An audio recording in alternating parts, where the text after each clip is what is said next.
How much are you actually allowed to work in Australia on a student visa? Hey there, and welcome back to our channel. My name is Abby from Migration Centre of Australia. If you're an international student in Australia or planning to become one, in this video, we're going to break down what are the work limitations. This is for the subclass 500 student visa in Australia.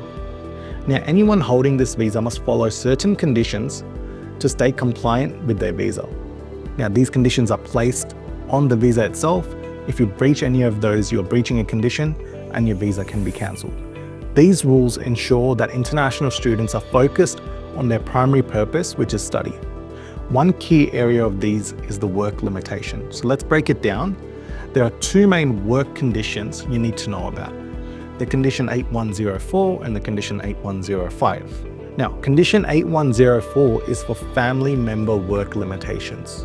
So that's any secondary applicants that are included in the application, or subsequent entrants as well. First up, condition 8104 applies to family members of the primary applicant holding the subclass 500 student visa.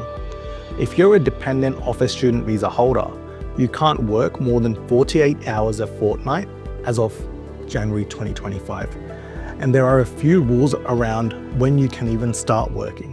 Family members can't start working before the student or the main or primary applicant has officially started their course.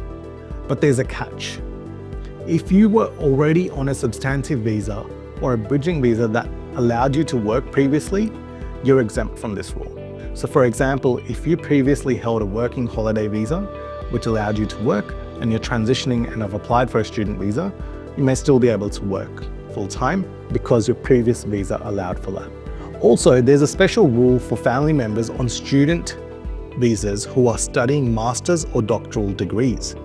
Once the student begins their advanced studies, family members can work unlimited hours. There's no limitation of 48 hours.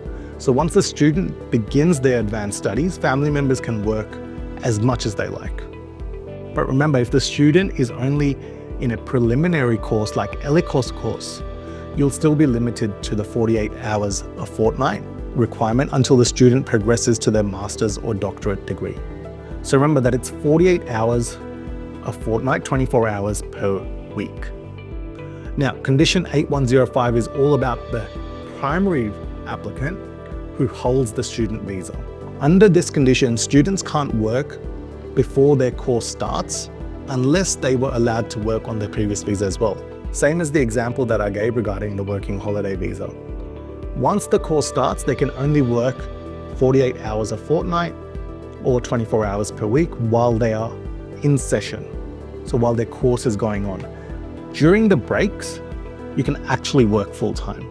But here's the good news. This 48-hour limit doesn't apply if the work is part of your course requirements, right? Then you can work full-time as long as it's part of the course, which doesn't actually happen too often. For example, if you're required to do an internship or practical work and you're paid for that, that's allowed. Also, if the subclass 500 student visa was granted in relation to a master's degree by research or for a doctoral degree, and they have commenced that master's or the doctoral degree, then you can work full-time. There's no limitations on your work.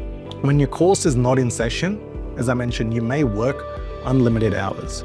It's only while it's in session to make sure students don't prioritize work or making money over their studies, which was the purpose of their student visa. Speaking of work limits, remember that the 48-hour rule is based on a fortnight.